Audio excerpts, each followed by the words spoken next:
नमस्ते बच्चों, my self Jaiswal sir. हम पढ़ रहे हैं class 9 science chapter atoms and molecules. Last class में हमने देखा था कि if the ratio by mass is given then we can find the chemical formula of any compound. So let us find out the chemical formula of calcium oxide. तो सबसे पहले हम element लिखेंगे। What are the element in calcium oxide. So first question को हम कर रहे हैं, तो this is the first question. So in calcium oxide calcium and oxygen are present, and what is the ratio by mass given here. So write down ratio by mass. It is given as 3:8. And what is atomic mass of calcium and oxygen? Atomic mass याद होना चाहिए सबका, ये next chapter में भी काम आएगा. So it is 12U. Calcium का है 40U and ऑक्सीजन का है 60U. So write down the atomic mass as 40U and 16U. After that, make column for ratio by mass, that is mass ratio upon atomic mass. उसके atom का क्या मास है, इन दोनों को आपस में डिवाइड करो. So this is 3/40 and this is 8/16. So 8/16. अब 8 को 16 से हम डिवाइड कर लेंगे. Now the ratio is 5:2. इसको लिखे, यहाँ पर गड़बड़ी हुई है, 3:8 लिख दिया गया है, that is 5:2. So this is 5, this is 2. 5 और 2, क्योंकि ये गिवन है यहाँ पर 5 और 2 है, तो यहाँ पर भी वैसे ही कर लेंगे 5 and 2. और 5 से 40 को डिवाइड करेंगे और 2 से 16 को डिवाइड करेंगे. सो 5 से इसको करेंगे तो 1/8 आ जाएगा, एंड 2 से करेंगे then it again comes as 1/8. So इसको कैसे हम सिंप्लीफाई करें, what is the simple ratio, whole number ratio. So simple ratio, उसके लिए आपको डिनोमिनेटर दोनों का हटाना होगा. So multiply by 8 in both to find the ratio 1:1. So they are in the ratio 1:1. So this is how the table is formed. When calcium is 1 per atom of calcium per oxygen atom is available. So 1 calcium atom chemically bonds with oxygen. So chemical formula of calcium oxide is chemical formula for calcium oxide is CaO. 1:1 है तो CaO. इस तरीके से ये इसका chemical formula हो गया है. Now second question. Second question is, if the ratio of Mg:2s is 3:4, then find the formula of magnesium sulfide. So first write down what are the elements present in magnesium sulfide.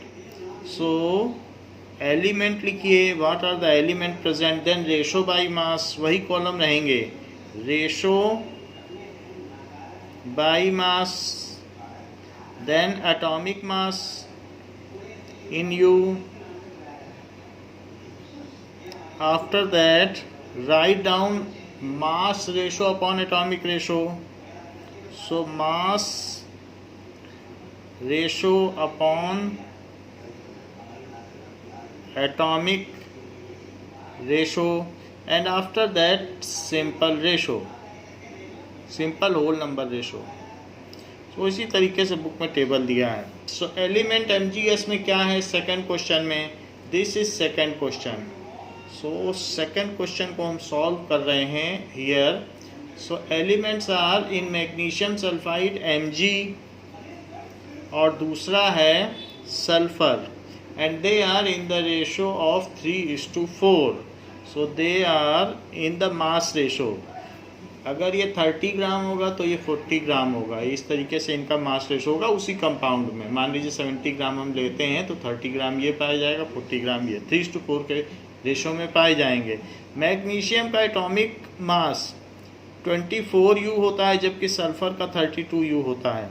Now 3/24 and 4/32, अगर 3 से इसको cut किया जाए तो it is 1/8, और अगर 4 से इसे कट करेंगे तो 1/8, तो यहाँ पर ऐसे बच जाएगा। Now how can we simplify and make its simple ratio? If we multiply both the quotient by 8, then we will be able to find out a simple whole number ratio. So one magnesium atom combines chemically with one sulfur atom to form magnesium sulfide. So chemical formula for magnesium sulfide 1:1 का ratio है। So chemical try metal पहले लिखा जाएगा, non metal बाद में। हमेशा यहाँ पर भी कैल्शियम पहले लिखा गया है, कैल्शियम मेटल है और नॉन मेटल ऑक्सीजन बाद में, यहाँ भी यही किया जाएगा। सो chemical formula for magnesium sulphide is MgS, एक Mg और एक S। सो MgS। ऐसे ही हम यहाँ पर N और H का भी कर सकते हैं, ये मैं आपके ऊपर छोड़ता हूँ, आप इसे कर लें। Similarly you can also find out one more question. If in sodium chloride, if in sodium chloride Na:2Cl mass ratio is 23:35.5 is mass ratio.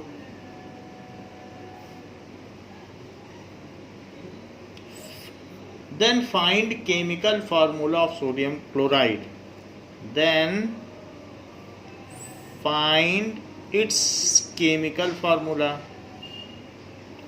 Chemical फार्मूले का मतलब है उसका symbolic representation, which actually tells us that in which proportion various elements are present, उसको chemical formula कहते हैं। Symbolic represent of any compound in which various atoms are present in a given ratio, तो उसको chemical formula कहते हैं। Definition में लिखा दूंगा। अब देखते हैं, the same has been given over here, कि अलग अलग चीज़ें दी गई हैं, तो आप प्रैक्टिस कर लें कि मास रेशो दिया गया है और उसके बेसिस पर हमें उनके कंपाउंड्स बनाने हैं। ना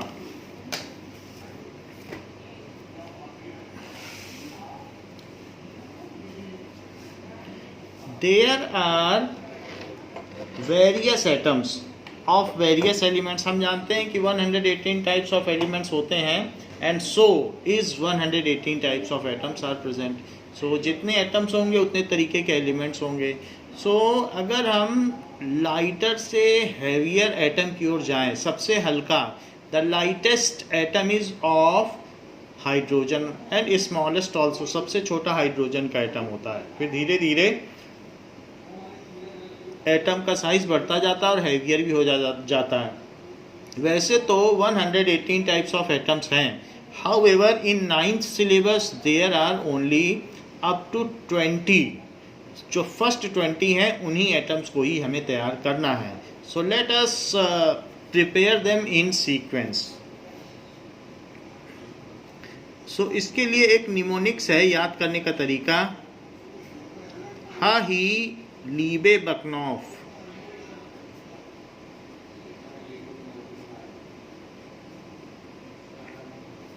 नीना मगालसी,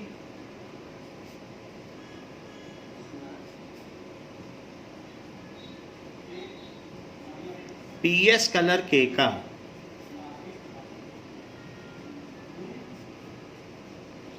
सो इससे हम याद कर सकते हैं फर्स्ट 20। तो जरा देखें, हा ही, ली बे बक नौफ। सो ली बे बक नौफ, ली बे बक नौफ हो गया।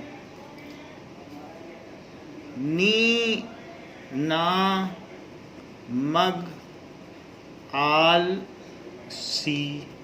जो यहाँ लिखा है प्योरली उसी के बेसिस पर ही ये लेटर्स बन रहे हैं। आपको कोई भी अपने मन से नहीं लगाना है, जो लिखा है बस उसी को लिख लें। पी एस कल अर के का। सो ये फर्स्ट 20 एलिमेंट्स हैं। हाइड्रोजन हीलियम, तो हम इसको अलग अलग से भी लिख सकते हैं। जैसे हाइड्रोजन, एच सिंबल किसका है? हाइड्रोजन। फिर एच ही किसका सिंबल है? That is helium. Then L I किसका है? Lithium. B E is for beryllium. C for carbon. and N for nitrogen, O for oxygen, F for fluorine, Ne,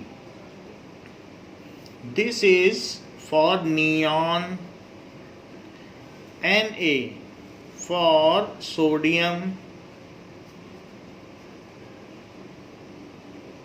So Liebe Baknoff Nina Mag Alsi, Mag Al C. So Mag, that means magnesium.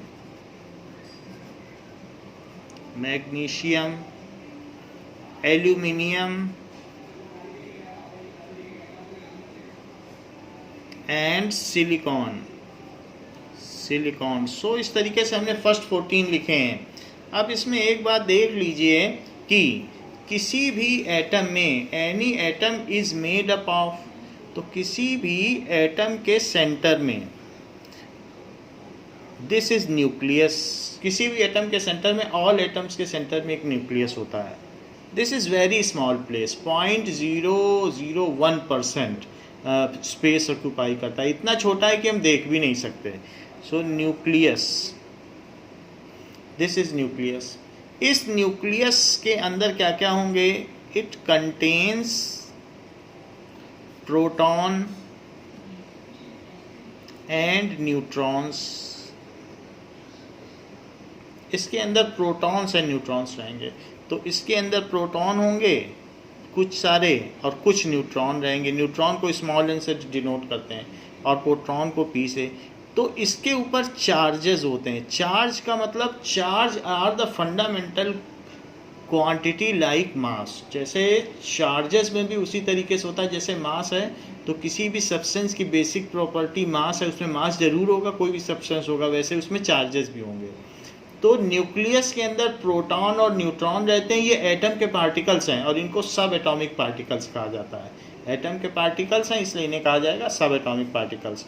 और इस nucleus के चारों तरफ electron चक्कर लगाते रहते हैं।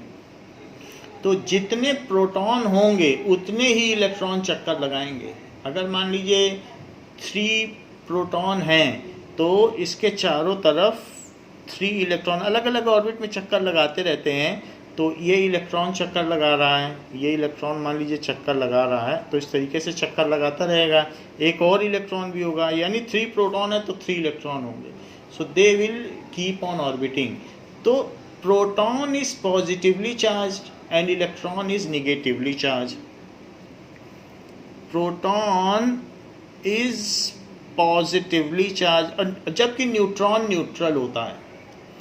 Positively charged electron कैसा होगा? इलेक्ट्रॉन इज निगेटिवली चार्ज्ड,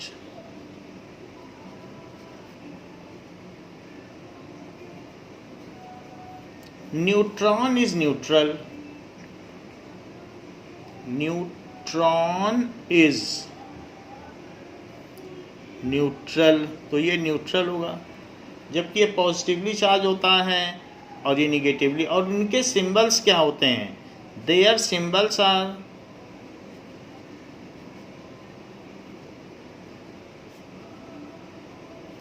जैसे प्रोटॉन को स्मॉल p प्लस लिखा जाता है, इलेक्ट्रॉन को स्मॉल e माइनस लिखा जाता है और n को n0 लिखा जाता है, क्योंकि इस पर कोई चार्ज नहीं है।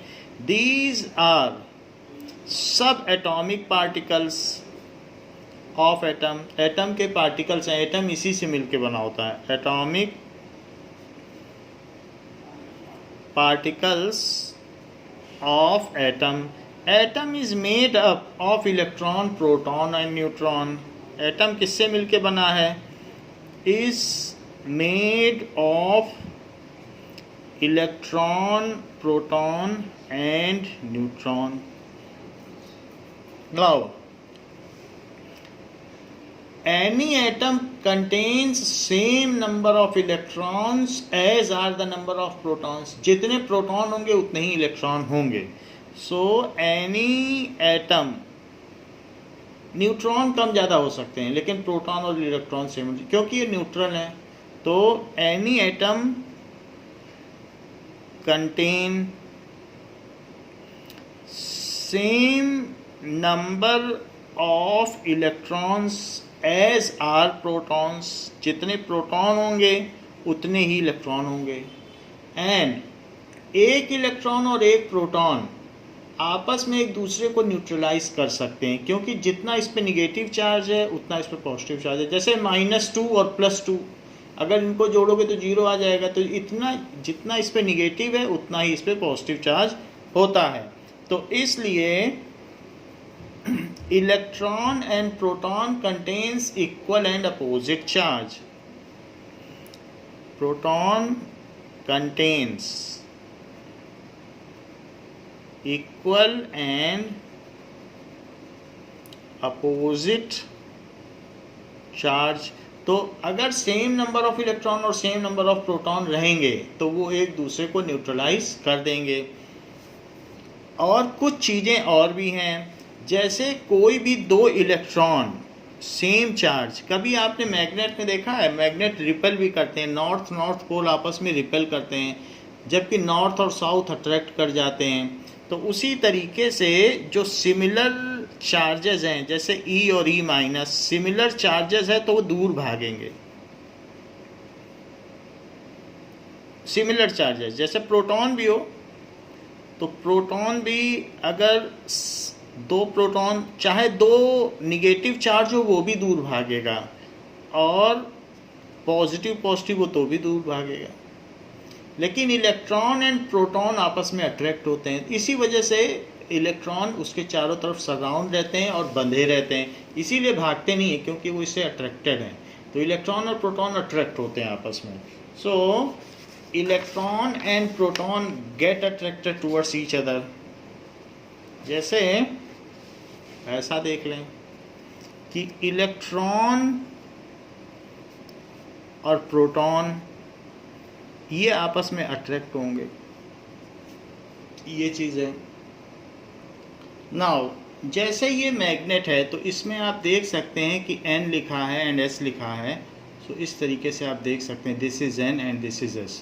तो मैग्नेटिक इफ़ेक्ट क्यों होता है, कोई चीज़ मैग्नेट क्यों होती है? क्योंकि इसके अंदर चार्जेस होते हैं, इलेक्ट्रॉन और प्रोटॉन, और उनके चलने की वजह से ही ये मैग्नेट है। तो चार्ज के इफ़ेक्ट की वजह से इसमें मैग्नेट आया है। Now let us see that ये जो इसमें वाइट कलर का है ये नॉर्थ है, तो नॉर्थ पोल, और इसमें भी नॉर्थ है। तो अगर मैं इसको पास में रखूं तो नॉर्थ और नॉर्थ भाग रहे हैं, they are repelling each other. तो similar kind of poles are ये, they are repelling each other. और जबकि अपोजिट कर दें नॉर्थ और साउथ, दूसरा साउथ है, तो क्या होगा, ये अट्रैक्ट हो गए। सो दे, ये इस तरीके से। तो इस तरीके से होता है। So opposite pole attract each other, इसी तरीके से यहाँ पर भी अपोजिट हैं। तो electron and proton attract each other and electron and electron repel each other, proton and proton repel each other. तो ये बात कही जा सकती है कि अगर प्रोटॉन बहुत बड़ा होता है, प्रोटॉन इतना बड़ा होगा, तो इलेक्ट्रॉन बहुत छोटा होगा, इतना छोटा होगा इलेक्ट्रॉन। तो ये प्रोटॉन है 2000 गुना बड़ा होता है और ये इलेक्ट्रॉन है, लेकिन दोनों पे चार्ज सेम है। जितना इस पे निगेटिव चार्ज है उतना इस पे पॉजिटिव चार्ज है। और अगर प्रोटॉन के ऊपर ये इलेक्ट्रॉन बैठ जाए तो न्यूट्रॉन बन जाता है, फिर ये न्यूट्रल हो जाता है।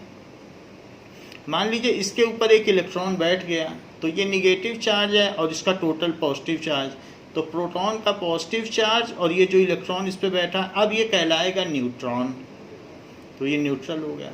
तो प्रोटॉन और इलेक्ट्रॉन आर अपोजिटली चार्ज, तो लेकिन जब ये एक साथ आ जाएंगे तो टोटल चार्ज नलीफाई हो जाएगा। तो इस तरीके से मैंने आपको बात बताई कि कोई भी एटम 3 चीज़ों से मिलकर बना है।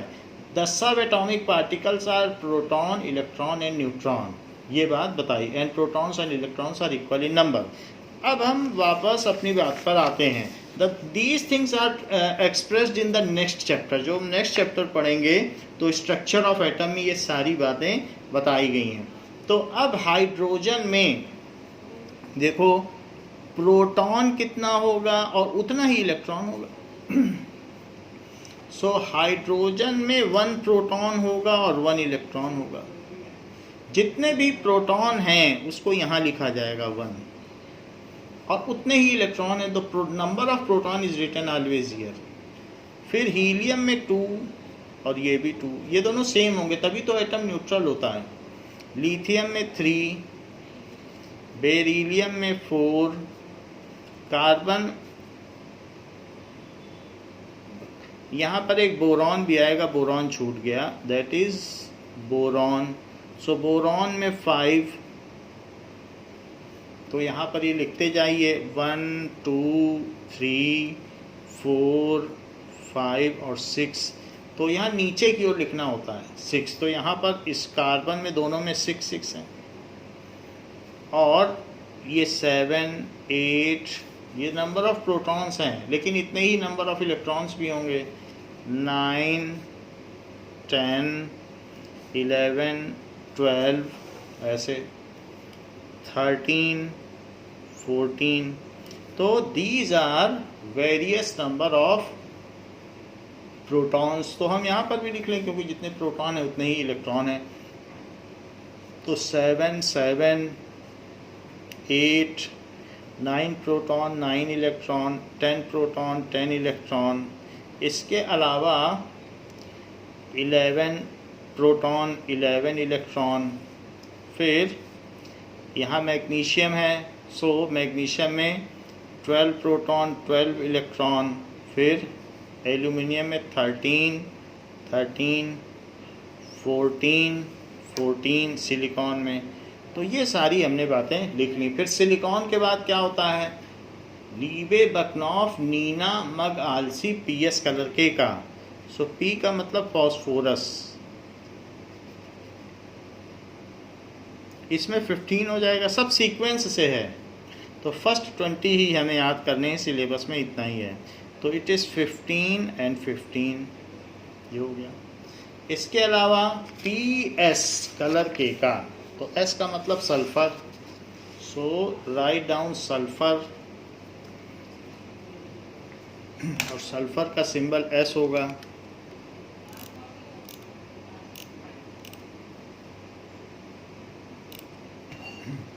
सो दिस इज एस। कल आर के का, S means sulphur. Next is chlorine, AR means argon, K means potassium, and Ca means calcium. Now अब इसमें नंबर ऑफ प्रोटॉन्स और इलेक्ट्रॉन लिख दें। दिस इज 16 17 18, 19, 20 तक ही आपको याद रखनी है। हा ही लीबे बकनॉफ नीना मगालसी PS कलर के का। सो नंबर ऑफ प्रोटॉन्स कितने हैं और number of electrons. Number of protons अगर आपको चाहिए तो प्रोटॉन्स हैं 16, तो इलेक्ट्रॉन भी 16, फिर ये 17, ये 17, यहाँ नीचे लिखा है 17 लाइन्स है, 16, 17, 18, 19, 20। फिर इसी तरीके से इसमें 18, ये 18, फिर 19, तो ये 19, और ये 20, तो ये 20। इस तरीके से ये बात हो गई कि हमने इलेक्ट्रॉन और प्रोटॉन दिखा दिए कि कितने इलेक्ट्रॉन हैं और कितने प्रोटॉन हैं। नाउ इसके बाद इनमें न्यूट्रॉन के भी नंबर्स होते हैं, क्योंकि हम जानते हैं कि इलेक्ट्रॉन प्रोटॉन तो इसमें हमने दिखा दिया, अब न्यूट्रॉन को भी दिखा दें। हाइड्रोजन में कोई भी न्यूट्रॉन नहीं होता।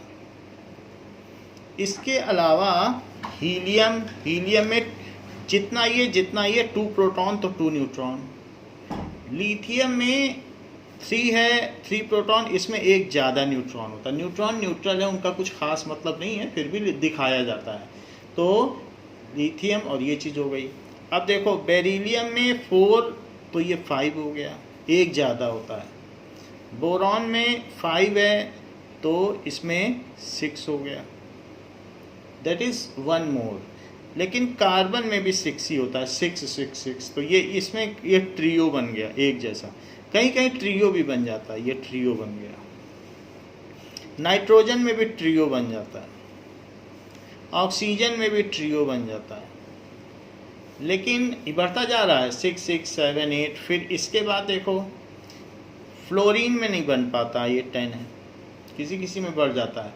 नियॉन, सो नियॉन के केस में ये 10 है, यहाँ पर भी ट्रियो बन गया। सो सोडियम में 12 है, सोडियम में नहीं बना। मैग्नीशियम में बन गया, सो दिस इज मैग्नीशियम। तो कहीं कहीं बन जाएगा और कहीं कहीं नहीं होगा। कहीं कहीं जितने प्रोटॉन होंगे उतने ही इलेक्ट्रॉन होंगे और उतने ही न्यूट्रॉन होंगे। सो ये चीज़ हमें देखनी है। अब देखें एल्यूमिनियम में 13, तो लेकिन ये 14 हो गया, और 14, तो ये भी 14 रहता है ये, और ये 15, तो 16 ये, तो यहाँ पे नहीं बना। जो इन दोनों का सम है, क्योंकि इसमें हैवियर कौन कौन से हैं, हमने आपको बताया इलेक्ट्रॉन तो बहुत हल्का होता है, 2000 गुना छोटा होता है, और जो न्यूट्रॉन होगा उसका मास तो प्रोटॉन के इक्वली होगा, क्योंकि सिर्फ उस पर एक इलेक्ट्रॉन आके बैठ गया है। अगर ये चीज़ इसके ऊपर बैठ जाए तो न्यूट्रॉन बन गया। तो इन दोनों का मास सेम है, जो प्रोटॉन का मास उससे हल्का सा ज़्यादा न्यूट्रॉन का, अदरवाइज सेम है। तो इन्हीं दोनों की वजह से ही एटम का मास होता है। तो अभी आपने थोड़ी देर पहले जो एक टेबल याद किया है जिसमें चीज़ों के एटॉमिक मास दिए गए थे, जैसे आपको ये एक टेबल याद कराई गई थी जिसमें एटॉमिक मास दिए गए थे, तो ये कैसे बना ये टेबल ज़रा देखें। जो प्रोटॉन और न्यूट्रॉन का मास है उन दोनों को ऐड कर दो। प्रोटॉन का मास 1U कहा जाता है, तो 1U है, तो लेकिन यहाँ तो न्यूट्रॉन होता नहीं है हाइड्रोजन में, तो इसलिए इलेक्ट्रॉन को तो छोड़ ही दो, इलेक्ट्रॉन तो बहुत हल्का होता है, 2000 गुना कम मास होता है, तो इलेक्ट्रॉन नहीं काउंट किया जाता है। तो इन दोनों का सम करके यहाँ लिख दो, वो उसका एटॉमिक मास हो जाता है। जैसे 1 और इसको जोड़ा तो यहाँ कुछ नहीं, तो 1 लिख दो। ऊपर वाली चीज़ एटॉमिक मास, जिसको अभी तक हम लोगों ने याद किया है। हीलियम का एटॉमिक मास, इसको इसके साथ ऐड करो, यानी प्रोटॉन और न्यूट्रॉन को जोड़ना, इलेक्ट्रॉन को नहीं। तो 2 + 2 कितना हुआ 4। लिथियम में भी ऐड करो, 3 + 4 ऐड करो तो कितना हुआ 7। ऐसे सभी में ऐड करो। 4 + 5 बेरिलियम में तो 9, क्योंकि यही हैवियर है, ये तो हैवी होता नहीं है। अब इसमें देखो बोरॉन में तो 5 + 6 दैट इज़ 11। अच्छा कार्बन में हमको पता है कार्बन का 12 होता है, तो 6 + 6 इन दोनों को जोड़ दो, प्रोटॉन + न्यूट्रॉन, तो दिस इज़ 12। ऐसे नाइट्रोजन में जोड़ो, नाइट्रोजन का भी हमको पता 14 होता है, तो इन्हीं दोनों की वजह से तो होता है। 7U इसका 7U इसका, तो 14U हो गया कि नहीं। अब याद कराया गया, देख लो 14U है। नाइट्रोजन का, और कार्बन का 12 यू है। वैसे ये चीज़ें अगले चैप्टर की हैं, लेकिन इसको यहाँ पर जान लेना ज़रूरी है, तो फिर हमें समझ में आ जाएगी चीज़। ऑक्सीजन का 16 होता है, तो 8 यू इसका, 8 यू इसका, तो 16 यू। एंड फ्लोरीन देखो 9 + 10 कर दो तो कितना हुआ 19। इलेक्ट्रॉन को नहीं जोड़ना है। नियॉन में देखो तो 10 + 10, तो इसका एटॉमिक मास 20 है। तो जो भी एटॉमिक मास है उस ये इन दोनों नंबर्स को ऐड करने से आ रहा है, तो इसे मास नंबर भी कहते हैं। अब देखो सोडियम का 23 होता है, टेबल में आपने याद कर रखा है, तो कैसे होगा 11 ये और 12 ये, तो 23। और या तो 23 पता हो तो आपको प्रोटॉन पता होंगे, तो न्यूट्रॉन आप निकाल लोगे, क्योंकि फिर सब्ट्रैक्ट कर लेना 23 में से 11। 23 आपने याद कर लिया है, जैसे यहाँ पर आपने याद कर लिया है कि 23 होता है सोडियम का। तो ही लीबे बकनॉफ और नीना मगालसी, तो उससे जब Na पर पहुँचोगे तो 11 आ जाएगा, फिर सब्ट्रैक्ट कर लेना 23 से, तो 12 बचेगा, वही न्यूट्रॉन लिख देना। अब देखो मैग्नीशियम में 12 + 12, अगर इन दोनों को ऐड करो तो 24। ये जो चीज़ें मैं बता रहा हूँ, ये सारी की सारी चीज़ें आपके रूप में टेबल में भी दी हैं, तो आप इससे कंफर्म भी कर सकते हो। ये सारी चीज़ें यहाँ पर दी हैं कि किस में कितने न्यूट्रॉन हैं, कितने प्रोटॉन हैं, कितने इलेक्ट्रॉन हैं, ये सारी चीज़ें इसमें दी हैं। ये पेज नंबर 51 में दी है। अब देखें तो यहाँ 13 + 14 कितना हो गया, दैट इज इक्वल्स टू 27। तो एल्यूमिनियम का एटॉमिक मास यूनिट 27 यू हो जाएगा। इसका 14 + 14 28 हो जाएगा। इसका 15 + 16 सो 31। इस तरीके से हम एटॉमिक मास किसी भी चीज़ का निकालते हैं। प्रोटॉन और न्यूट्रॉन का अगर हम ऐड कर दें तो एटॉमिक मास आ जाता है। अब देखें सल्फ़र के केस में, तो सल्फ़र के केस में न्यूट्रॉन कैसे निकाला जाएगा, 16 ही रहता है, तो इसमें भी ट्रियो बन गया। इसके केस में 18 रहता है, इसके केस में 20 रहता है, इसके केस में 20 रहता है, और इसके केस में भी 20 रहता है। ये ज़्यादा आसान है। तो यहाँ पर अगर आप देखें तो 17 + 18 35, तो ये 35 लिख लें। कुछ का 35 होता है, किसी किसी में 20 न्यूट्रॉन होते हैं, तो उसी की वजह से उनका एवरेज निकाला जाता है, तब 35.5 आता है। तो कुछ क्लोरीन 18 वाले न्यूट्रॉन के हैं, कुछ 20 वाले न्यूट्रॉन के हैं, लेकिन उन सब का जब एवरेज निकालते हैं 35.5 आता है। इसको देखो, सो दैट इज आर्गन के केस में, नाउ आर्गन के केस में 22 लिख लें, दैट इज 22 न्यूट्रॉन होते हैं। तो इन दोनों को ऐड करोगे तो क्या हो जाएगा, इसको और इसको, तो 40 आ जाएगा। यहाँ इन दोनों को ऐड करो तो दिस इज 39, और इसको और इसको ऐड करो तो 40।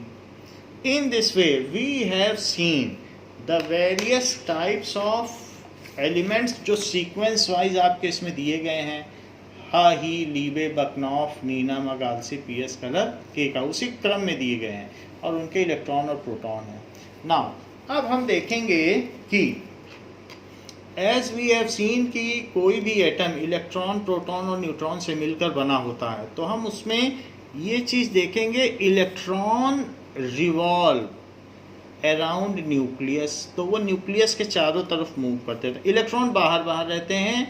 सो at the centre of atom, at the centre of atom, किसी भी एटम के सेंटर में, जिसको कि न्यूक्लियस कहते हैं, at the centre of atom protons and neutrons are present.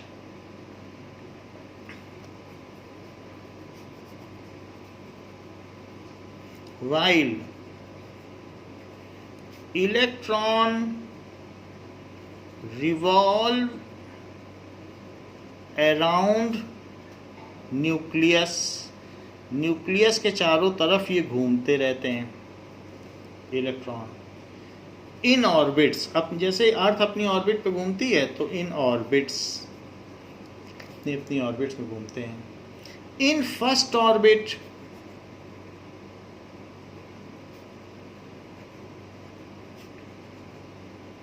There can be maximum 2 electron. पहली ऑर्बिट छोटी होती है तो उसमें 2 इलेक्ट्रॉन रह सकते हैं. इन सेकेंड ऑर्बिट, तो सेकेंड ऑर्बिट में कितने इलेक्ट्रॉन होंगे? There can be maximum 8 electron, ज़्यादा से ज़्यादा 8 इलेक्ट्रॉन हो सकते हैं. इन थर्ड ऑर्बिट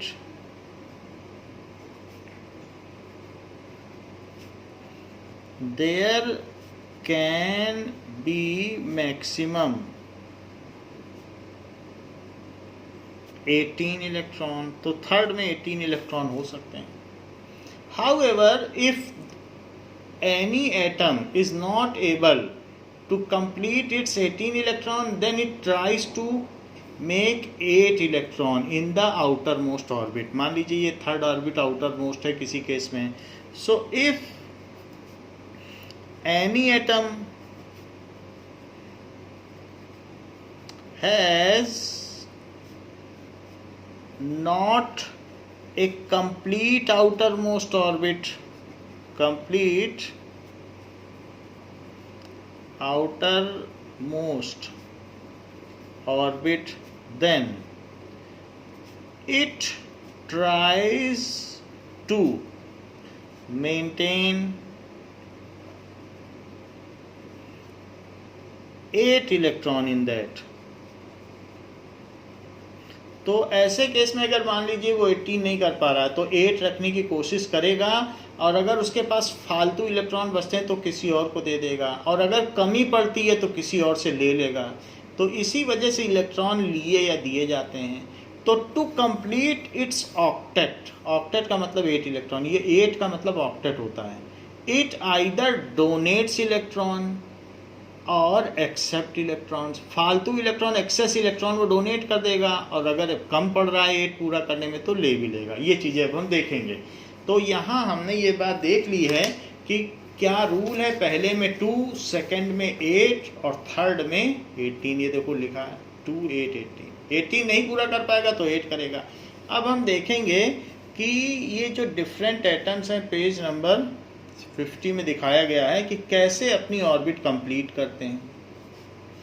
तो जैसे हाइड्रोजन है, तो हाइड्रोजन देखिए, हाइड्रोजन को कैसे बनाइए, सिर्फ डॉट, ये न्यूक्लियस है. अच्छा, हाइड्रोजन में आपको मालूम है इसका सिंबल क्या है, 1 1. ये तो 1 इलेक्ट्रॉन है तो यहाँ 1 इलेक्ट्रॉन बना दीजिए बस, ये घूमता रहेगा चारों तरफ. फर्स्ट ऑर्बिट में 2 हो सकते हैं. फिर हीलियम बनाइए. हीलियम में कितने इलेक्ट्रॉन हो सकते हैं?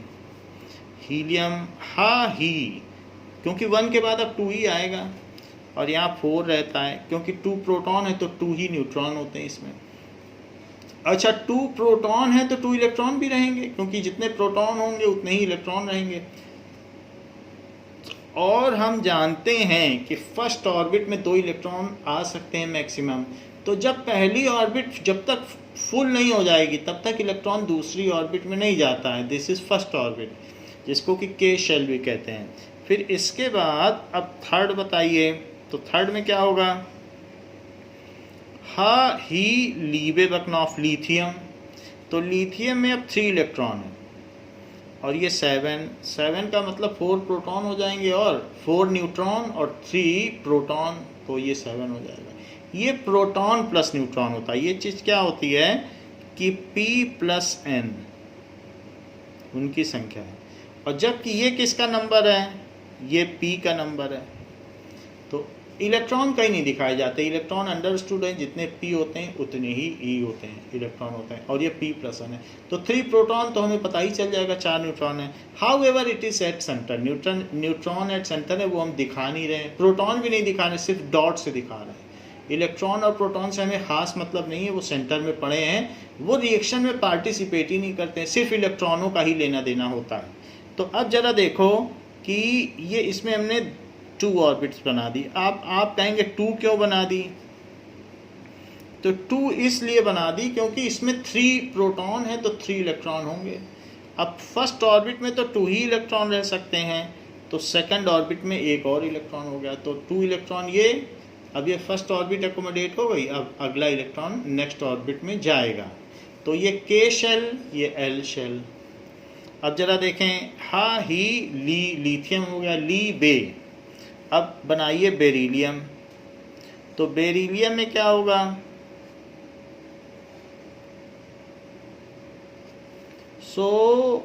बेरिलियम में 4 1 2 3 4, अब 4 प्रोटॉन हो गए और ये 9 है। वो जो 9 है प्रोटॉन प्लस न्यूट्रॉन, वो इसके सेंटर में यहाँ दिखाए गए। लेकिन अब 4 प्रोटॉन है तो 4 इलेक्ट्रॉन भी होंगे, तो 4 इलेक्ट्रॉन कैसे दिखाओगे? फर्स्ट ऑर्बिट में 2 दिखा देना। फर्स्ट ऑर्बिट कंप्लीट हो गई, अब बाकी इलेक्ट्रॉन अगली ऑर्बिट में जाएंगे ऐसे। सो हा ही ली बे। फिर बोरॉन दिखाइए। बोरॉन को कैसे दिखाओगे? बोरॉन में अब 5 होंगे। ये this is the central concept of chemistry. ये जानना बहुत ज़रूरी है, केमिस्ट्री की चाबी यहीं पर है। तो 11, तो 5 है, तो 5 का मतलब 5 प्रोटॉन, तो 5 इलेक्ट्रॉन हुए। 5 इलेक्ट्रॉन में 2 इलेक्ट्रॉन पहली ऑर्बिट में रह सकते हैं के शेल में, और बाकी 3 इलेक्ट्रॉन को यहाँ दिखा दो। इक्वी स्पेस्ड दिखाना, क्योंकि इलेक्ट्रॉन को रिपेल भी करते हैं, सब निगेटिव चार्ज है, तो इक्वल दूरी पे दिखाना। तो ये बोरॉन हो गया। अब देखिए, बोरॉन के बाद हमने ये 5 दिखा दिए, तो अब कैसे दिखाओगे? बोरॉन के बाद हा ही लीबे बक। अब कार्बन दिखाइए। तो कार्बन में कैसे दिखाएंगे? कार्बन में 6 प्रोटॉन और 12 प्रोटॉन प्लस न्यूट्रॉन, यानी 6 प्रोटॉन प्लस 6 न्यूट्रॉन। तो अंदर वाली ऑर्बिट में ज़्यादा से ज़्यादा 2 रह सकते हैं, बाकी कितने बच गए? जब 6 प्रोटॉन है तो 6 इलेक्ट्रॉन भी हुए, तो 6 इलेक्ट्रॉन को दिखाओ इसमें, 2 इसमें और बाकी 4 इसमें, तो 2 और 4 कार्बन हो गया। फिर इसके बाद नाइट्रोजन दिखाइए। तो नाइट्रोजन कैसे दिखाएंगे? This is nitrogen. नाइट्रोजन में अब 7 हो जाएगा, ये 14 है, तो 14 है। अब 7 प्रोटॉन है तो 7 इलेक्ट्रॉन भी होंगे, जिसमें से 2 इलेक्ट्रॉन तो यहाँ हो जाएंगे, फिर बाकी के 5 कहाँ होंगे? तो 1 2 3 4 5, यानी 7 प्रोटॉन हैं तो 7 इलेक्ट्रॉन, और इसका इलेक्ट्रॉनिक डिस्ट्रीब्यूशन 2,5 लिखना। पहली ऑर्बिट में 2, जो बच गए वो सेकंड में। पहली ऑर्बिट में 2, जो बच गए 4 वो दूसरे में। इसमें तो 2 ही है। अब इसमें 3 है तो इसको क्या लिखोगे? 2,1। इसको कहते हैं इलेक्ट्रॉनिक कन्फिग्रेशन, कि इलेक्ट्रॉनों का क्या डिस्ट्रीब्यूशन। इसमें पहली ऑर्बिट में 2, सेकंड ऑर्बिट में 2, पहली ऑर्बिट में 2, सेकंड ऑर्बिट में 3। तो इस तरीके से अलग अलग शेल में कितने कितने इलेक्ट्रॉन हैं, इसको हम डिस्ट्रीब्यूटेड दिखा सकते हैं। यहाँ भी दिखाया गया है 2, फिर 2 1 2 2 2 3 2 4 2 5 2 6 2 7, ऐसे चलते चले जाएंगे अलग अलग के लिए। ऐसे भी दिखा सकते हो, और नहीं तो यहाँ पर जो चीज़ दिखाई गई है नाइट्रोजन, जैसे अभी हम लोगों ने नाइट्रोजन तक कर लिया, तो पहली ऑर्बिट में के शेल में 2 हैं, के एल, फिर एल शेल में 5 हैं, के एल एम एन, ऐसे चलती है शेल। तो ये चीज़ है। तो अभी तक नाइट्रोजन के लिए हमने कर लिया है। ऐसे ही हम यहाँ पर आगे भी दिखा सकते हैं। तो नाइट्रोजन हो गया, तो बक नॉफ। अब ऑक्सीजन देखिए, ऑक्सीजन का क्या सिंबल होता है? 8 और 16। तो इसमें 8 इलेक्ट्रॉन भी होंगे, लेकिन 8 इलेक्ट्रॉन कैसे भरे जाएंगे? 2 और 6, 2 + 6। सो फर्स्ट ऑर्बिट में 2 दिखा दीजिए और सेकंड ऑर्बिट में 6, तो ये टोटल मिलके 8 हो जाएंगे, 8 प्रोटॉन और 8 इलेक्ट्रॉन। ये ऑक्सीजन हो गया। फिर फ्लोरीन फ्लोरीन में क्या होगा, फ्लोरीन का क्या सिंबल होता है, F, तो उसमें 9 प्रोटॉन होते हैं और 10 न्यूट्रॉन, तो न्यूट्रॉन प्लस प्रोटॉन करने से 19 आ जाएगा। अब 9 प्रोटॉन है तो 9 इलेक्ट्रॉन भी होंगे क्योंकि एटम तो न्यूट्रल होता है। सो 2 और 7 इसका कन्फिगरेशन होगा। तो पहले में 2 और फिर बाकी में 1 2 3 4 5 6 7, तो ये फ्लोरीन का हो गया। Next is neon. तो अब देखें नियॉन में क्या होगा,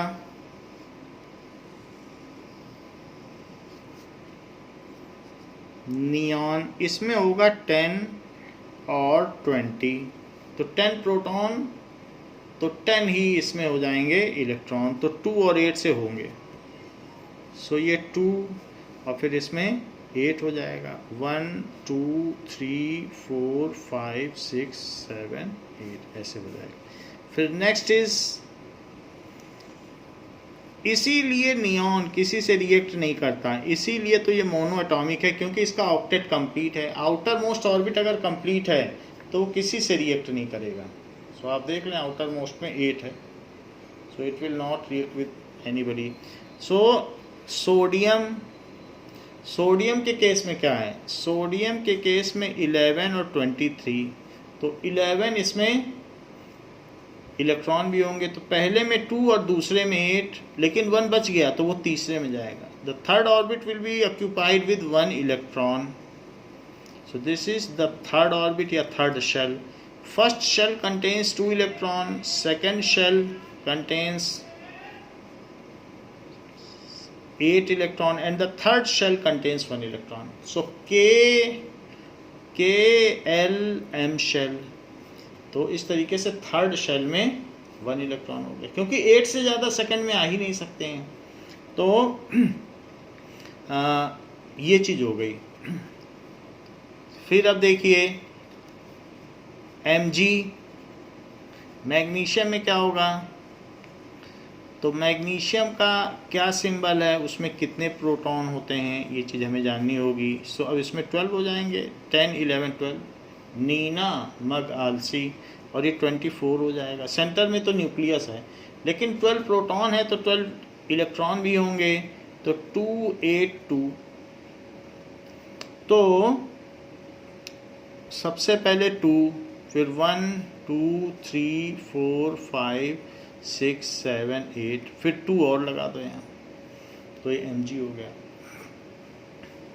फिर एल्यूमिनियम, एल्यूमिनियम में 13 और 27 होते हैं, तो 13 है, 13 का क्या मतलब है, 13 प्रोटॉन है तो 13 इलेक्ट्रॉन भी होंगे।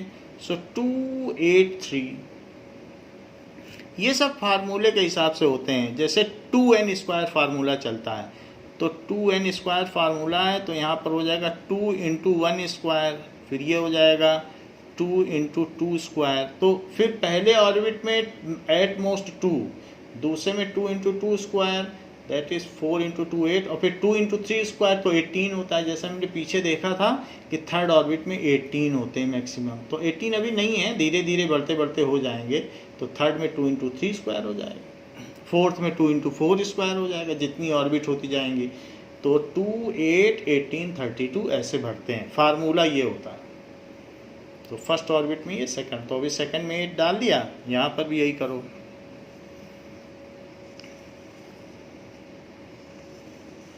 Now first orbit will contain 2 electron, second orbit will contain 1 2 3 4 5 6 7 8, and third orbit will contain 3 electron.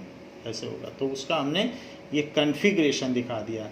ये जो चीज़ लिखी जाती है इसको कहते हैं इलेक्ट्रॉनिक कन्फिग्रेशन, कि किस तरीके से डिस्ट्रीब्यूशन है। सो इलेक्ट्रॉन कैसे डिस्ट्रीब्यूटेड हैं KLM शेल में, ये दिखाया गया है। नाउ नीना मग आल सी, तो आपके बुक के पेज नंबर 50 में भी ये सारे फिगर बने हैं, आप रिफ़र कर सकते हैं। और क्यों ये आपको बताया जा रहा है अभी थोड़ी देर में पता चल जाएगा। आल सी, तो अब सिलिकॉन में देखो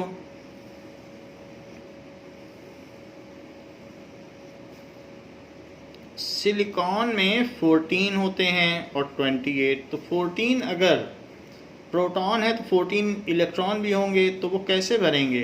2 जाएगा पहले में क्योंकि मैक्सिमम कैपेसिटी 2 है, फिर 8 जाएगा, फिर 4। सो 2 8 4, 2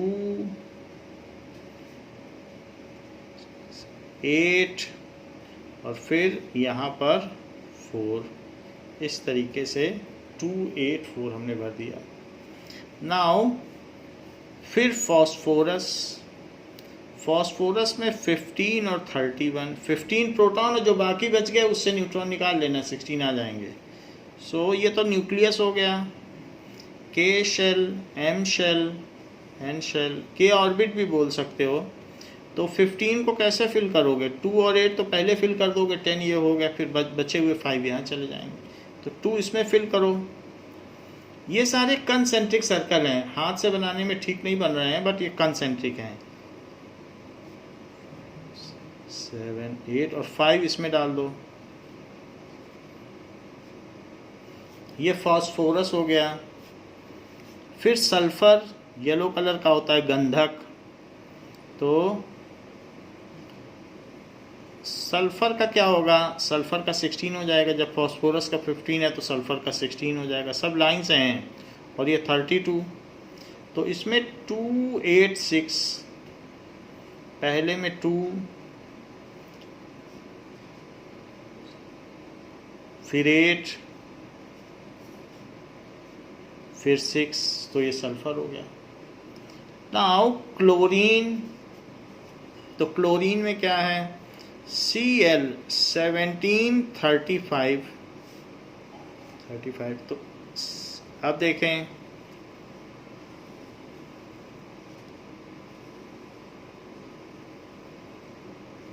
कुछ क्लोरीन में न्यूट्रॉन 18 होते हैं, कुछ में 20, तो किसी का 35 है और किसी का 37। उसी के एवरेज से 35.5 इसका एटॉमिक मास आता है। तो मैं 35 वाला ले रहा हूँ। न्यूट्रॉन से तो वैसे भी हमें कोई मतलब नहीं है, प्रोटॉन तो दोनों में ही 17 होते हैं।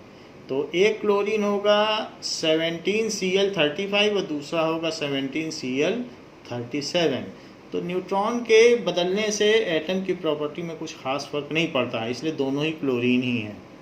अब देखो 2 8 7, तो उसको डिस्ट्रीब्यूट करो। पहले में ज़्यादा से ज़्यादा 2 हो सकते हैं, दूसरे में 8 हो सकते हैं और तीसरे में 7 हो सकते हैं। फिर इसके बाद आर्गन में 18 होंगे। सो 18 का मतलब 2 8 8। उसका कन्फिग्रेशन भी लिख लें। तो पहले में 2, फिर 8 और फिर तीसरे में भी 8।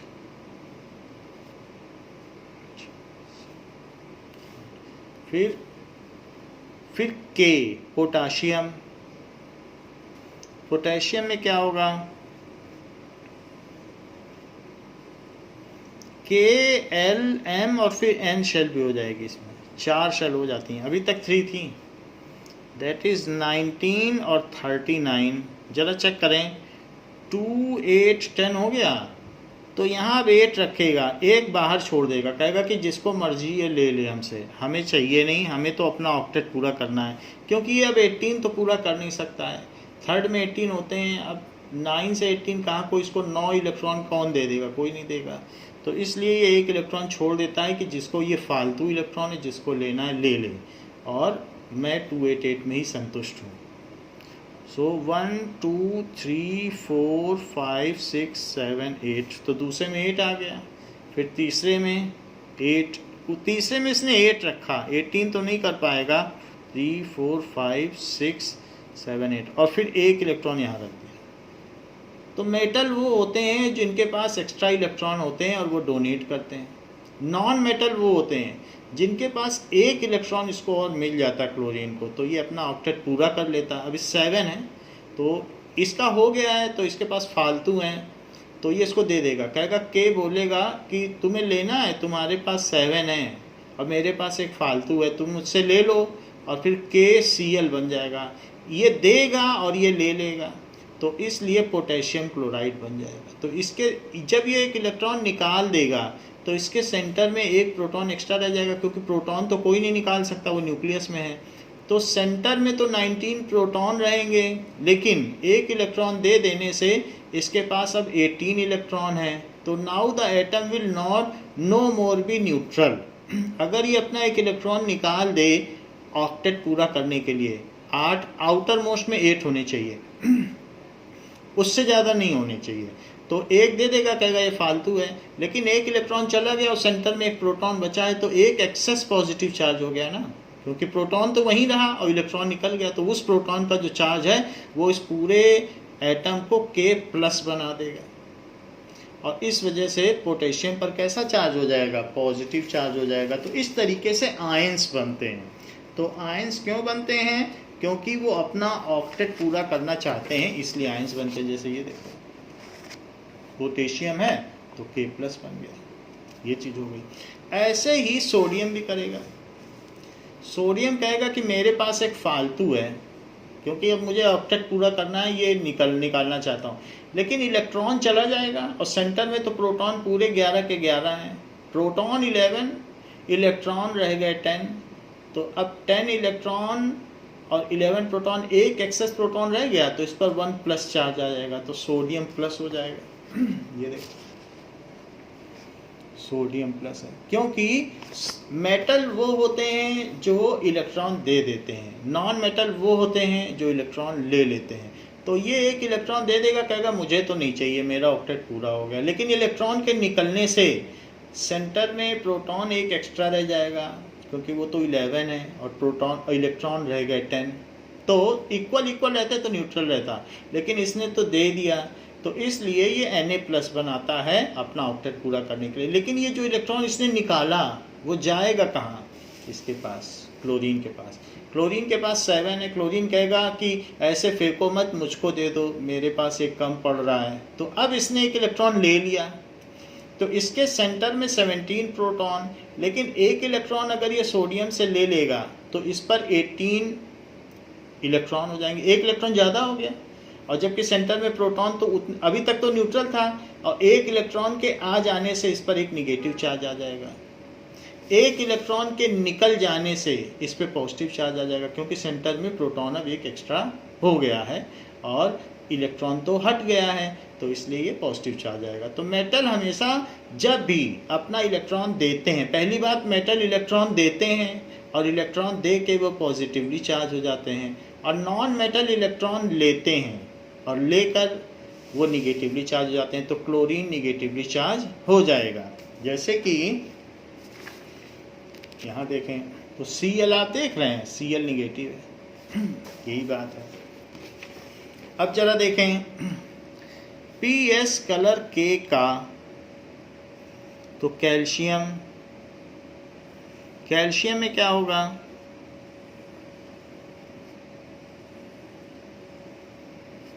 कैल्शियम में 20 होता है और दिस इज 40, सो 20 प्रोटॉन तो 20 इलेक्ट्रॉन, तो 2 8 8 रखे, ये 2 फालतू हैं तो बाहर रख देगा, कहेगा हम अपना ऑक्टेट पूरा करेंगे, 2 जिसको मर्जी ले जाए। सो दिस इज 2, सेकंड में एट मोस्ट 8 हो सकते हैं, थर्ड में 18 हो नहीं पा रहे, तो इसने 8 रख के बाकी फालतू बाहर रख दिए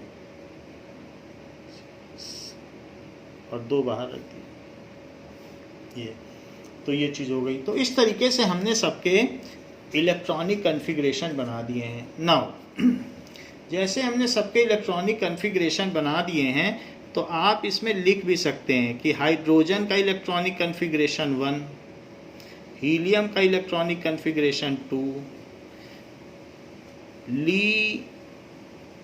लिथियम का 2 1, फिर लीबे बेरिलियम का 2 2, पहले में 2 से ज़्यादा तो नहीं हो सकते हैं।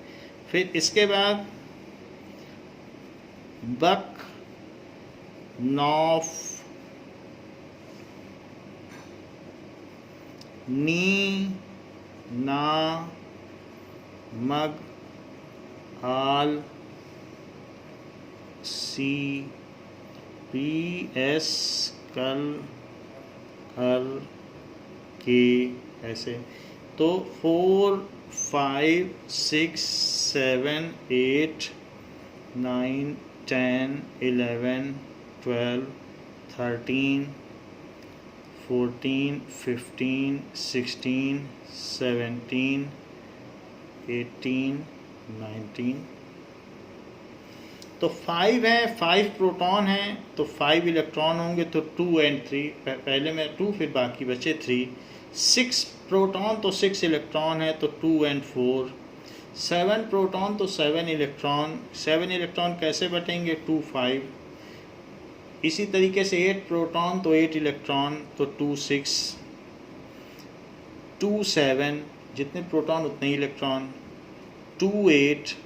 इसको ऑक्टेट पूरा नहीं करना, इसका ऑक्टेट पूरा है, इसलिए ये नोबल गैस है, ये नियॉन है, ये मोनो एटॉमिक है। इसको ऑक्टेट, इसको डुप्लेट पूरा नहीं करना है, इसके में 2 है, पूरा हो गया इसका फर्स्ट ऑर्बिटल। इसे क्या लेना और क्या देना, तो इसलिए ये नोबल गैस है। नियॉन भी नोबल गैस है, ये मोनो एटॉमिक है सब। सोडियम 11 है तो 2 8 1, एक फालतू इलेक्ट्रॉन है, जो इलेक्ट्रॉन दे दे वो मेटल है। ये इसके पास एक कमी पड़ रही है ऑक्टेट पूरा करने के लिए, तो जो इलेक्ट्रॉन ले वो नॉन मेटल है, फ्लोरीन नॉन मेटल है। 2 8 2, इसके पास 2 फालतू हैं, तो मैग्नीशियम भी मेटल है, दे देगा, कहेगा मुझे ऑक्टेट पूरा करना है, 2 जिसको ले जाना है ले जाए। 2 8 3, इसके पास 3 फालतू हैं, दे देगा किसी को, कहेगा जिसको लेना है ले लो, मेरे पास फालतू है। ऐसे ही 2 8 4, 4 एक्स्ट्रा हैं। 2 8 5, तो 5 इसके पास हैं। 2 8 6, 2 8 7, ये इनका कन्फिग्रेशन है। 2 8 8, इसका ऑक्टेट पूरा है, ये नोबल गैस है, ये सब नोबल गैस हैं। ये किसी से रिएक्ट नहीं करेंगे, इसका डुप्लेट पूरा, इसका ऑक्टेट पूरा और इसका भी ऑक्टेट पूरा, ये किसी से रिएक्ट ही नहीं करेगा, तो ये मोनो एटॉमिक है। 2 8 8 1, 1 एक्स्ट्रा हो गया पोटेशियम में, तो दे देगा। अगर दे देगा तो उसके बाद ये फिर आयन बना देगा, यानी फिर उस पर एक चार्ज आ जाएगा कोई, क्योंकि इलेक्ट्रॉन निकल जाएगा। अब प्रोटॉन सेंटर में एक है, प्रोटॉन तो नहीं निकला, इलेक्ट्रॉन निकल गया, तो अब उस पर एक प्लस का चार्ज आ जाएगा। और जो इलेक्ट्रॉन लेगा, जैसे क्लोरीन कहाँ गया ये, अगर इसने इलेक्ट्रॉन ले लिया तो निगेटिव चार्ज रहता है इलेक्ट्रॉन पे, तो इस पर एक माइनस आ जाएगा। अभी तक न्यूट्रल है, लेकिन एक इलेक्ट्रॉन के आने से ये निगेटिव हो जाएगा। तो इसी के बेसिस पर टू कंप्लीट देयर ऑक्टेट और डुप्लेट, जैसे लिथियम में ये एक दे देगा, कहेगा मुझसे एक ले लो, तो ये एक इलेक्ट्रॉन के निकलने से पॉजिटिव चार्ज आता है, क्योंकि इलेक्ट्रॉन निगेटिव होता है, निगेटिव चला गया तो प्लस आ गया, तो फिर ये Li प्लस बन जाएगा। ये 2 इलेक्ट्रॉन दे देगा तो Be2 प्लस बन जाएगा। ये 3 इलेक्ट्रॉन ले लेगा, इफ़ इट टेक्स 3 इलेक्ट्रॉन, क्यों 3 इलेक्ट्रॉन ले लेगा, it accept 3 electron to complete octet, तो इसलिए इस पे 3 इलेक्ट्रॉन के आ जाने से नाइट्रोजन को 3 की कमी पड़ रही है, so if it accept 3 electron to complete its octet then it will be N3 minus, 3 minus वाले आ गए ना, तो इस पे क्या हो जाएगा N3 माइनस, देखो N3 माइनस हो गया ये।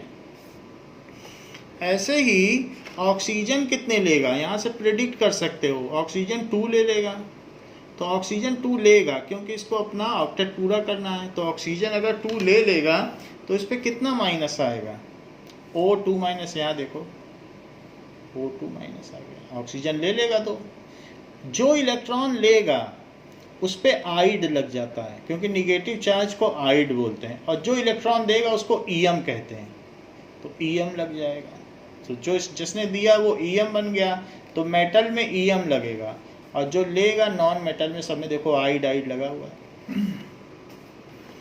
अब देखिए ये सोडियम है, इसलिए एक इलेक्ट्रॉन दे देगा, एक इलेक्ट्रॉन निकल जाने से, एक निगेटिव चार्ज के निकल जाने से इस पर एक प्लस आ जाएगा, 2 निगेटिव निकल गया तो 2 प्लस आ गया, 3 निगेटिव निकल गया तो 3, एल्यूमिनियम, ईएम लग रहा है, मैग्नीशियम ईएम लग रहा है। ऐसे ही फास्फोरस 3 ले लेगा। क्यों ले लेगा? क्योंकि इसके 3 कमी पड़ रही है। तो फास्फोरस अगर 3 ले लेगा तो P3 माइनस हो जाएगा, फॉस्फाइड हो जाएगा। ऐसे ही सल्फर 2 ले लेगा। तो सल्फर अगर 2 इलेक्ट्रॉन क्यों लेगा? क्योंकि इसको ऑक्टेट पूरा करना है। तो 6 देने की बजाय ये 2 ले लेगा, कम से कम एक्सचेंज होते हैं। तो अगर ये 2 ले लेगा तो सल्फर में 2 माइनस आ जाएगा, क्योंकि इलेक्ट्रॉन के आने से निगेटिव चार्ज लग जाता है। तो 2 इलेक्ट्रॉन आ गए तो 2 निगेटिव चार्ज लग गया। ये देख लीजिए, सल्फर पे 2 माइनस लग गया। ये देखो सल्फर है ना, सल्फाइड लिखा है S2 माइनस। क्यों? क्योंकि सल्फर 2 ले लेगा, 2 इलेक्ट्रॉन। तो सल्फर 2 ले लेगा तो 2 माइनस। क्लोरीन 1 लेगा। क्यों 1 लेगा? क्योंकि इसे ऑक्टेट पूरा करना है। तो 1 लेगा तो Cl पे 1 माइनस होगा। तो जिसको ये टेबल समझ में आ गई है तो उसे याद करने की जरूरत नहीं। क्लोरीन को देखो Cl माइनस, क्लोराइड 1 ले रहा है तो 1 माइनस। क्यों? क्योंकि क्लोरीन में 1 कम है। तो 1 इलेक्ट्रॉन या 1 निगेटिव चार्ज के आ जाने से 1 माइनस आ गया। ये कुछ नहीं लेगा। पोटेशियम ने 1 दे दिया। सो इलेक्ट्रॉन देने से क्या हो जाएगा? प्लस हो जाएगा। सो इस तरीके से हम देखते हैं कि जैसे यहाँ पर कि सोडियम है, तो सोडियम में पहले एक सोडियम बनाओ। ये सोडियम में 2 1 2 3 4 5 6 7 8 फिर 1, और फिर क्लोरीन बना दीजिए।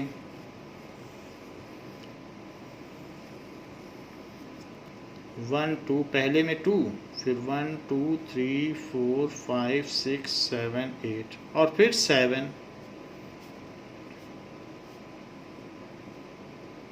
एक इसमें वैकेंसी बना दीजिए। वैकेंसी का मतलब खाली जगह, वहाँ ये सोचेगा कि मेरे पास एक इलेक्ट्रॉन आ जाए, ऐसे वैकेंट प्लेस बना दीजिए दिखाने के लिए। और इसके पास एक फालतू है तो ये इलेक्ट्रॉन इसको कहेगा कि तुम ले लो मुझसे, मुझे नहीं चाहिए, मुझे ऑक्टेट बनाना है। तो ये सोडियम है और ये है क्लोरीन। सोडियम में 2 8 1 है और क्लोरीन में है 2 8 7। तो इसने इसको डोनेट कर दिया। इसी को केमिकल बॉन्ड कहते हैं। So if electrons are transferred from one atom to other to complete its octet, then chemical bonds are formed. If electrons are transferred from one atom to other in order to complete their octet. Octet भी होगा और कहीं कहीं duplet भी होगा, जहां 2 को पूरा करना है। डुप्लेट, डुप्लेट का मतलब 2। Then chemical bonds are formed. इसको कहते हैं केमिकल बॉन्ड। कोई किसी को रुपया दे और कोई किसी से रुपया ले तो उनके बीच में एक तरीके का बॉन्ड हो जाएगा, केमिकल। ऐसे ही यहाँ पर बॉन्ड्स आर फॉर्म्ड। ये अब इसने इसको एक इलेक्ट्रॉन दे दिया। एक इलेक्ट्रॉन देने से when electrons are released then the atom get positively charge. When electron निकल गया, क्योंकि इलेक्ट्रॉन निगेटिव होता है, निगेटिव ही निकल गया तो प्लस रह जाएगा पीछे। व्हेन इलेक्ट्रॉन्स आर डोनेटेड या रिलीज्ड,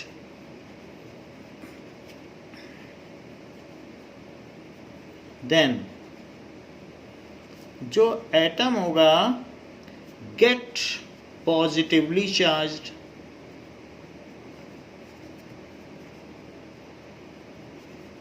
तो पॉजिटिवली चार्ज हो जाएगा। When electrons are accepted by atom, electron negative होता है और अगर कोई एक्सेप्ट कर ले,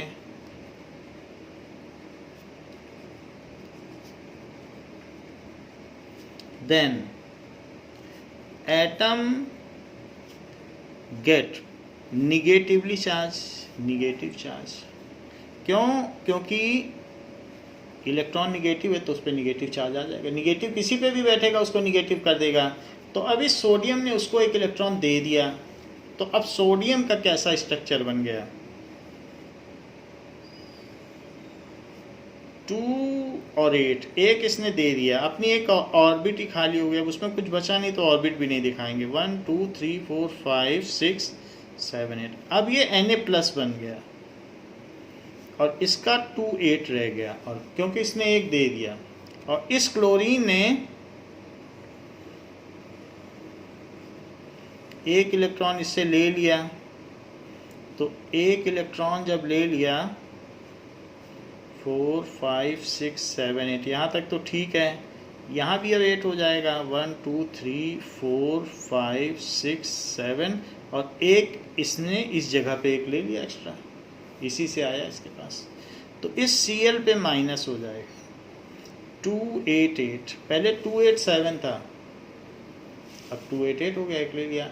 लेकिन ये प्लस और माइनस है, थोड़ी देर पहले हमने आपको बताया है कि पॉजिटिव और negative charge, opposite charge attract each other, तो इनके बीच में एक अट्रैक्शन हो जाएगा, और फिर इसके बाद अट्रैक्शन हो जाएगा तो ये NaCl बन जाएगा। ये चीज, इसको कहेंगे सोडियम क्लोराइड। ये तो यहाँ पर एक केमिकल बॉन्ड बन गया है, तो सोडियम क्लोराइड ऐसा हो गया। तो अब ऐसे ही हम अलग अलग चीज़ों में पता कर सकते हैं कि अगर एटम कोई है तो उसके करस्पॉन्डिंग आयन क्या होगा।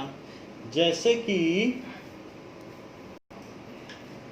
Now if an atom get positively और negatively charge then it is called ion, तो उसको फिर आयन कह देते हैं। अब ये आयन्स हो गए।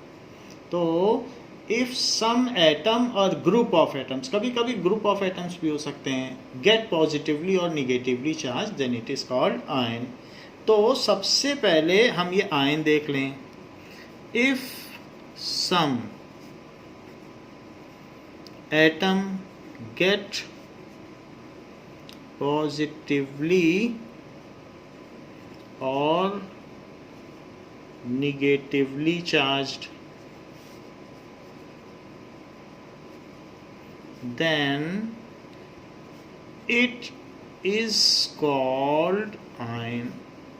आयन का एग्जाम्पल क्या हुआ, जैसे Na+, इसको कहेंगे sodium ion,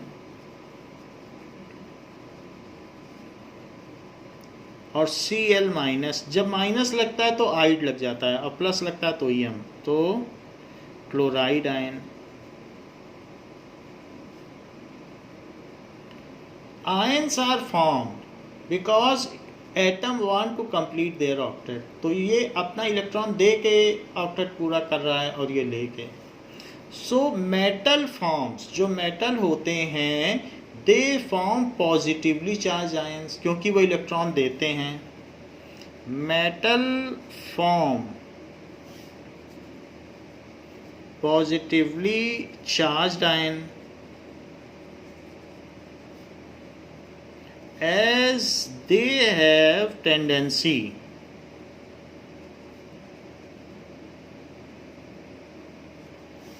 to donate electron and non-metal, जैसे क्लोरीन नॉन मेटल है, form negatively charged ion as they accept electron to complete octet। तो वो इलेक्ट्रॉन एक्सेप्ट करते हैं इसलिए निगेटिव हो गया।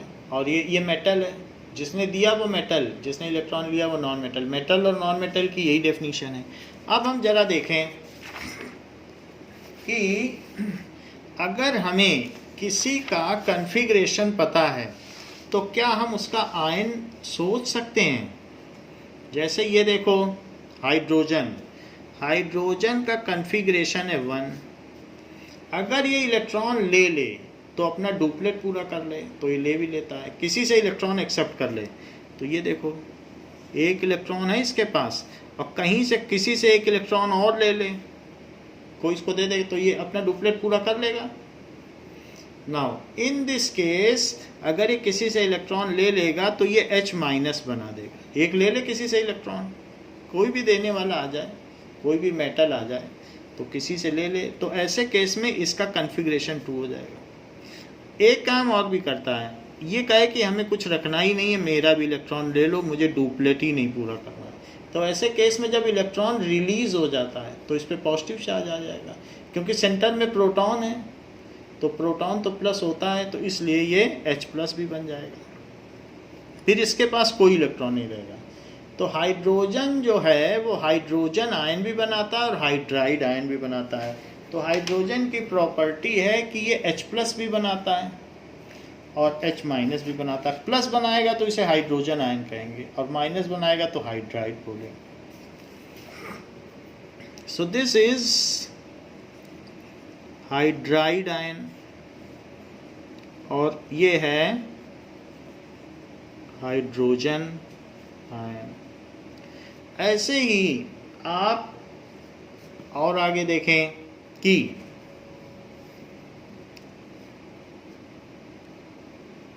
नाइट्रोजन जैसे देखें, तो नाइट्रोजन का कन्फिग्रेशन क्या है, 2 5 7। ये 3 इलेक्ट्रॉन किसी से एक्सेप्ट कर लेगा, तो इसलिए जो इसका आयन बनेगा वो कौन सा होगा, 3 इलेक्ट्रॉन ले लेगा किसी से, कोई देगा तो ये अपना ऑक्टेट क्यों नहीं पूरा कर लेगा, 3 ले लेगा। लेकिन जब किसी से 3 लेगा तो ये N3 माइनस बन जाएगा। लेगा क्यों लेगा, क्योंकि ऑक्टेट पूरा करना है। फिर इसका नाम होगा नाइट्राइड आयन। तो इसने आयन बना दिया नाइट्रोजन ने। ऑक्सीजन देखो 2 6, ये 2 लेगा, इसे 2 की जरूरत है, तो 2 लेगा तो 2 माइनस, तो ऑक्साइड आयन। 2 या 3 से मतलब नहीं है, निगेटिव आने से आइड लगा दो बस, ये नहीं देखा जाता है कितने लेगा, वो तो यहीं से पता चल जा रहा है, तो इसलिए यहाँ पे कुछ नहीं, आइड लगाना पड़ता है। F है फ्लोरीन, देखो 2 7, ये इसका 9 है। तो अब F 1 ले लेगा, कोई इसको 1 इलेक्ट्रॉन दे दे तो अपना ऑक्टेट पूरा कर ले, इसको कहेंगे फ्लोराइड आयन। ये सब बुक में दिया है, फ्लोराइड आयन। तो जो आपके में टेबल बनी हुई है उसमें ये चीज़ दी है कि ऑक्सीजन को ऑक्साइड आयन, फ्लोरीन को फ्लोराइड आयन, नाइट्रोजन को नाइट्राइड आयन, ये सब यहाँ पर दिया हुआ है। ऐसा हो गया। इसके बाद देखिए ऐसे ही सोडियम है, तो 281। सोडियम 1 इलेक्ट्रॉन छोड़ देगा, इलेक्ट्रॉन निगेटिव ही चार्ज किसी से निकल गया तो उस पर प्लस रहेगा, क्योंकि सेंटर में तो प्रोटॉन है, तो इसको कहेंगे ईएम, सोडियम आयन। 1 ही देगा किसी को, बाकी 8 को नहीं छोड़ ये करेगा। Mg देखो तो 282, ये 2 दे देगा, तो इस पे Mg2 प्लस आ जाएगा, इसको कहेंगे मैग्नीशियम आयन। ये अगर Mg2 दे रहा है तो ऑक्सीजन फट से इसके पास आएगा, कहेगा मुझको दे दो, मेरे 2 काम है, तो MgO बन जाता है। आपने देखा है पीछे मैग्नीशियम ऑक्साइड बन जाता है। तो ऐसे केस में जब इलेक्ट्रॉन कोई दे और कोई इलेक्ट्रॉन ले तो आयंस, ये Mg2 प्लस बन गया और ये O2 माइनस, फिर इन दोनों में अट्रैक्शन हो जाएगा। और ऐसे कंपाउंड जिसमें आयंस और आयंस आपस में मिल जाएं उसको कहते हैं आयनिक कंपाउंड। देखो आयनिक कंपाउंड लिखा है। So if the chemical bonds are formed by transfer of electron, electron transfer कर दिए जाएं, Mg2 दे दे, जैसे मैग्नीशियम सल्फाइड है, मैग्नीशियम ऑक्साइड, तो ऑक्सीजन को भी दे सकता है, सल्फर को भी दे सकता है। सल्फर को भी 2 ही की ज़रूरत है और ऑक्सीजन को भी 2 ही की ज़रूरत है। So if chemical bonds are formed by transfer of electron, इसने इसको 2 दे दिया, देखो ये 2 फालतू हैं, इसके पास 2 की कमी है तो दे दे, by transfer of electron, then such chemical compounds are known as ionic compounds. So if chemical bonds are formed by transfer of electron, then such compounds are called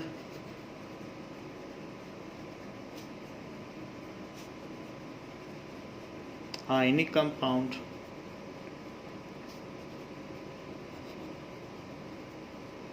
तो ऐसे चीज़ों को आयनिक कंपाउंड कहते हैं, जैसे MgO, Mg 2 दे देगा, O 2 ले लेगा, MgS ये 2 दे देगा। ऐसे NaCl भी है, सोडियम ने एक दिया इलेक्ट्रॉन और क्लोरीन ने एक ले लिया, ये सब आयनिक कंपाउंड। अब देखो Mg के बाद एल्यूमिनियम 13 है, तो 283, अब ये 3 क्या करेगा, एक्स्ट्रा रख के दे देगा किसी को। तो ये जो आयन बनाएगा वो कौन सा आयन बनाएगा, Al3+, 3 इलेक्ट्रॉन निकल गए तो 3+ चार्ज आ गया। ऐसे ही फॉस्फोरस देख लीजिए 285, ये हमेशा इस कोशिश में रहेगा कि 3 किसी से ले लें, और अगर 3 किसी से लेगा तो 3- आ जाएगा। इसका नाम होगा एल्यूमिनियम आयन, जबकि इसका नाम होगा फॉस्फाइड आयन। जब भी निगेटिव चार्ज आता है किसी चीज़ पर तो आइड लग जाता है, और जब पॉजिटिव चार्ज आता है तो Em लग जाता है। And any atom contains some charge is known as ion, उसको आयन कहते हैं। आयन्स आपस में अट्रैक्ट भी कर सकते हैं, रिपेल भी कर सकते हैं। अगर अपोजिट चार्ज के हैं तो अट्रैक्ट कर सकते हैं। सल्फर को देखो, 286, इसे 2 की ज़रूरत है तो ऑक्टेट पूरा हो जाए। तो कोई अगर देगा 2 इलेक्ट्रॉन तो ये उसको एक्सेप्ट कर लेगा, और 2 इलेक्ट्रॉन एक्सेप्ट करेगा तो S2- होगा। तो ऐसे केस में फिर इसका वो चीज़ बदल जाएगी। अगर कोई आपसे पूछे S2- का कन्फिग्रेशन तो 288 लिखना, क्योंकि इलेक्ट्रॉन लेने के बाद ये हुआ है, अभी थोड़ी ना है, अभी तो न्यूट्रल है। जब लेगा तब होगा। जैसे कोई आपसे पूछे फॉस्फाइड आयन का जरा कन्फिग्रेशन बताओ, तब फिर 288 हो जाएगा, क्योंकि 3 इलेक्ट्रॉन ले लिया ना इसने। एल्यूमिनियम आयन का बताओ तो सिर्फ 28 लिखना, क्योंकि 3 देने के बाद इसकी ये हालत है। तो आयन तो तभी बनता है जब ऑक्टेट अपना पूरा कर ले, चाहे ले के या दे के। तो सल्फर ने 2 इलेक्ट्रॉन किसी से एक्सेप्ट कर लिया होगा, तो इसको कहेंगे सल्फाइड आयन। ऐसे ऊपर में भी सभी में है। जैसे अगर आपसे कोई कह दे ऑक्साइड आयन का जरा मुझे कन्फिग्रेशन बता दो, तो 28 लिखना, क्योंकि 2 ले लिया होगा किसी से। नाइट्राइड आयन का पूछे तो 28। सभी तो अपना ऑक्टेट पूरा कर रहे हैं। इसने 1 ले लिया होगा तो ये भी 28 पूरा कर लेगा। इसने 1 फालतू दे दिया होगा तो ये भी 28 पूरा कर लेगा। इसने 2 फालतू दे दिया होगा तो इसने भी 28 पूरा कर लिया। सब अपना ऑक्टेट पूरा कर रहे हैं। ऐसे देखो क्लोरीन का, देखिए क्लोरीन के केस में 287 है, तो एक ही किसी से ले लेगा और Cl- बना देगा, जिसको कि क्लोराइड आयन कहेंगे। और फिर इसका 288 हो जाएगा किसी से लेने के बाद। पोटाशियम देखिए, 2881, एक इसके पास फालतू है, तो एक फालतू होने की वजह से ये दे देगा, और किसी को भी देगा तो K+ बना देगा, तो 288 रहेगा। ये मेटल है। मेटल हमेशा देते हैं, नॉन मेटल लेते हैं। नॉन मेटल पर निगेटिव चार्ज रहेगा, और जिस पर प्लस है वो पॉजिटिव चार्ज रहेगा। मेटल्स आर पॉजिटिवली चार्ज, क्योंकि वो दे के मेटल बने हैं, और जो लेगा वो नॉन मेटल है। तो ये पोटाशियम आयन है।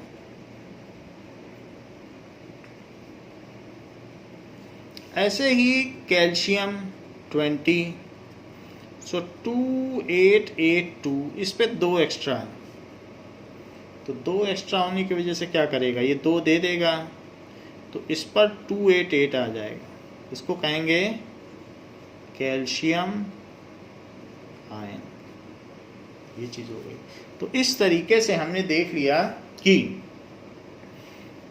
कैसे इलेक्ट्रॉन डोनेट किए जाते हैं और केमिकल बॉन्ड बनाए जाते हैं। नाउ कुछ ऐसी भी स्थिति है कि केमिकल बॉन्ड बन सकते हैं but no electron will be donated. जरा ऐसी भी चीज़ देखिए कि हाइड्रोजन में मालूम है आपको एक इलेक्ट्रॉन होता है और दूसरा भी इलेक्ट्रॉन, यहाँ पर दूसरा भी एटम है, उसके पास भी एक इलेक्ट्रॉन, दोनों हाइड्रोजन है।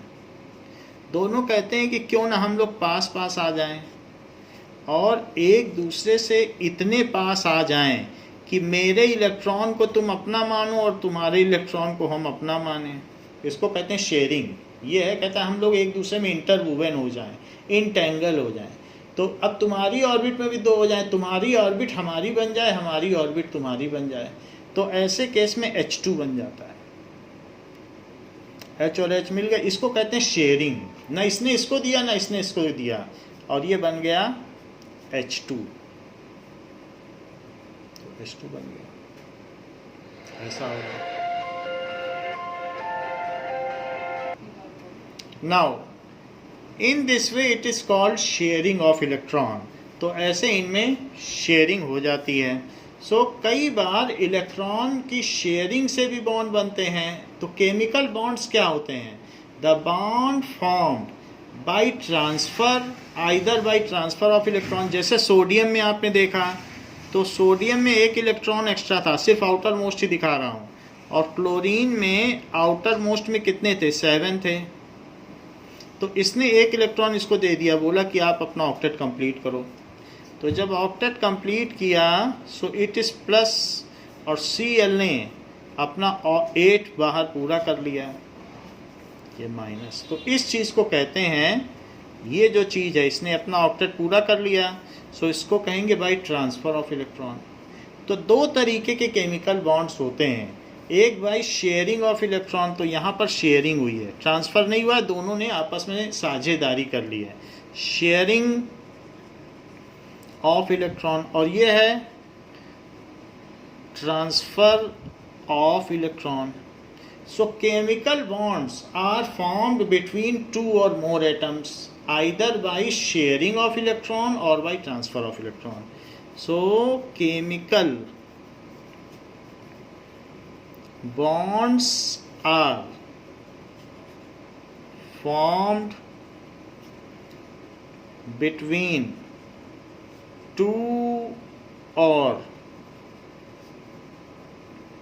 more atoms either by sharing हो या ट्रांसफ़र हो, ये अपना ऑक्टेट पूरा करने के लिए होता है, शेयरिंग ऑफ इलेक्ट्रॉन और बाय, यहाँ ट्रांसफ़र ऑफ इलेक्ट्रॉन है, transfer of electron. If chemical bonds are formed by sharing of electron then they form molecule, उसको फिर कोवेलेंट बॉन्ड कहते हैं। इफ chemical bonds are formed by sharing of electron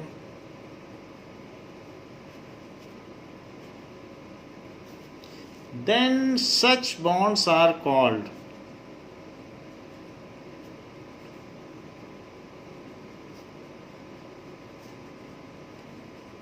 covalent bond। उसको covalent bond कहते हैं। And such compounds are called covalent compound, and such compounds are called covalent compound.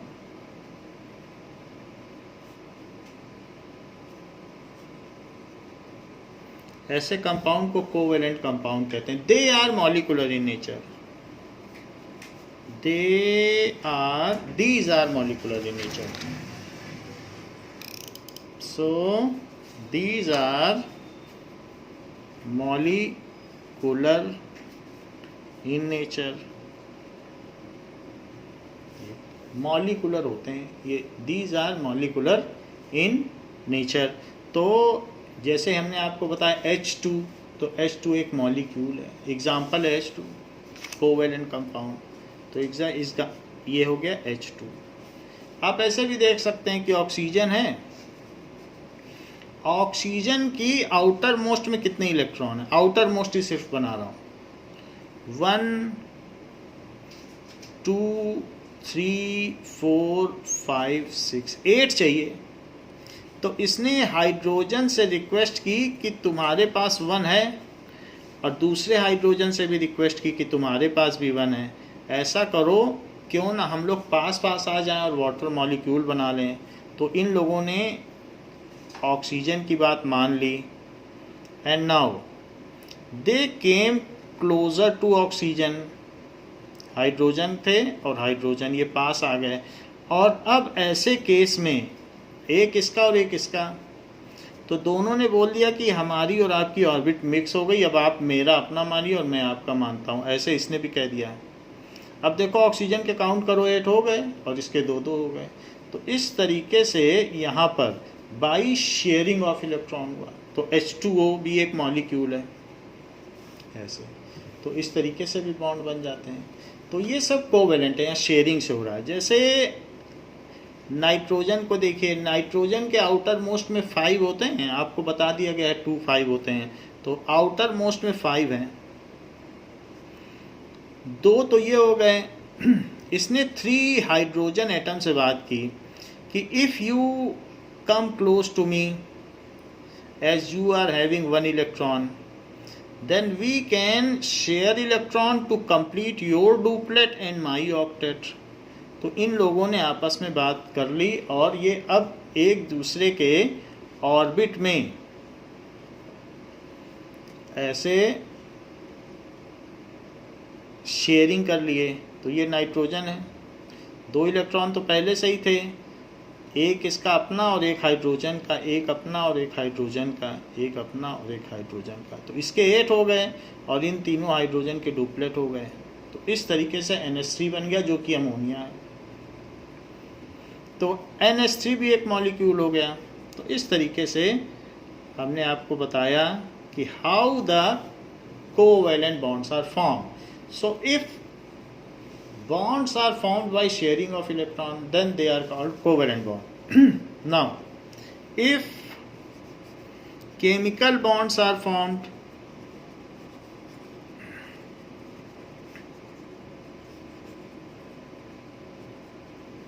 by, और ये मॉलिकुलर होते हैं, हवा में फ्रीली घूम सकते हैं, ये बिल्कुल ऐसा नहीं क्रिस्टल नहीं होते हैं, जैसे सोडियम क्लोराइड का क्रिस्टल होता है, कॉपर सल्फेट का क्रिस्टल होता है, ये सब क्रिस्टल नहीं होते, हवा में फ्रीली घूमते हैं। Chemical bonds are formed by transfer of electron. Transfer का भी देखो, देन सच बॉन्ड्स, उस बॉन्ड्स को क्या कहेंगे, are called ionic bonds. And such compound, और ऐसे कंपाउंड क्या कहे जाएंगे, कॉल्ड आयनिक कंपाउंड। जैसे आपकी बुक में भी लिखा है ionic compounds. They are crystalline in nature, they are crystalline in nature. तो ये क्रिस्टलाइन होते हैं। जरा देखें किस तरीके से कि जैसे सोडियम के आउटर मोस्ट में 1 इलेक्ट्रॉन था और क्लोरीन के आउटर मोस्ट में 7 थे, तो इसने इसको दे दिया, 1 इलेक्ट्रॉन कम था तो 8 पूरा करने के लिए। तो ये Na बन गया प्लस, और Cl ने अपना ऑक्टेट पूरा कर लिया। लेकिन 1 इलेक्ट्रॉन चूंकि इसने ले लिया तो निगेटिव आ जाएगा, और प्लस और माइनस आपस में अट्रैक्ट कर ले रहे हैं। सो इस तरीके से सोडियम क्लोराइड हो गया। ऐसे ही Mg के आउटर मोस्ट में 2 है और ऑक्सीजन के आउटर मोस्ट में 6 है। तो ये दोनों ही इलेक्ट्रॉन इसको दे देगा, कहेगा as I am having 2 extra electron. क्यों? क्योंकि Mg में देखोगे तो 2 8 2 है, और इसका 2 6 है। आउटर मोस्ट बनाए जाते हैं, सिर्फ, ज़्यादा नहीं बनाए जाते। तो ऐसे केस में Mg पर 2+ आ जाएगा और ऑक्सीजन ने अपना ऑक्टेट पूरा कर लिया, तो इस पे 2 माइनस हो गया, ये चीज़ है। तो ये NgO है। फिर ये अट्रैक्ट रहेंगे क्योंकि अपोजिट चार्ज हैं। सोडियम क्लोराइड को अगर आप देखें तो Na+Cl-, अगर आप देखें तो इसका जो क्रिस्टल रहेगा वो इस तरीके से रहेगा, अल्टरनेट, क्योंकि इनमें अट्रैक्शन होगा। फिर Cl और Na का, फिर Cl, क्योंकि ये भाग नहीं सकते, सभी एक दूसरे को अट्रैक्ट कर रहे हैं। फिर Cl-, फिर Na+, तो इस तरीके से ये अट्रैक्ट होते रहेंगे। फिर Na+, ये क्रिस्टल कहलाता है। फिर Cl-, तो इनमें अट्रैक्शन होगा, Cl-, Na+, और Cl-, तो इस तरीके से पूरा क्रिस्टल हो गया। And they are not molecular in nature, ये मॉलिकुलर नहीं है, ये क्रिस्टलाइन है। अब Na+, फिर Cl-, फिर Na+, फिर Cl-, फिर इसी तरीके से इनमें ऐसे अट्रैक्शन होगा, अपोजिट, अल्टरनेट, एक प्लस और एक minus. Cl-, Na+, Cl-, Na+, Cl-, Na+ और Cl-, इनके बीच में एक अट्रैक्शन है। और ऐसे ही यहाँ पर भी है, Cl-, Na+, Cl-, Na+, फिर Na+, Cl-, Na+,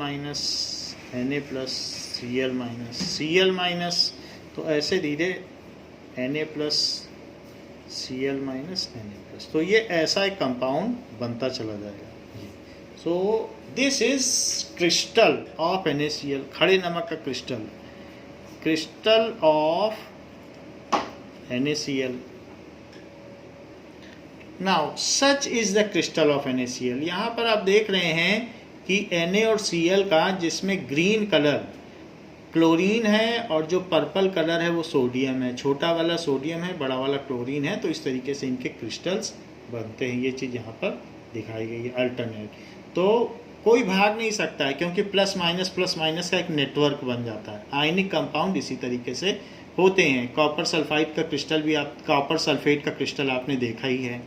so these are, जो आयनिक कंपाउंड है वो क्रिस्टलाइन होते हैं। जैसे कि कॉपर सल्फेट के भी आप क्रिस्टल देख सकते हैं। So these are the copper sulphate crystal. तो ये सब कॉपर सल्फेट के क्रिस्टल्स हैं। So you can see crystal ऐसे होंगे। ऐसे ही सोडियम क्लोराइड का भी क्रिस्टल होगा। So these are not molecular in nature, they are crystalline in nature.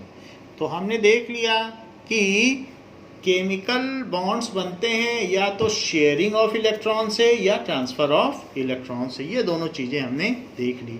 और इस क्लास में ये भी देखा कि आयंस वो होते हैं, ions are those atoms which bear charges, either positive charge और निगेटिव चार्ज।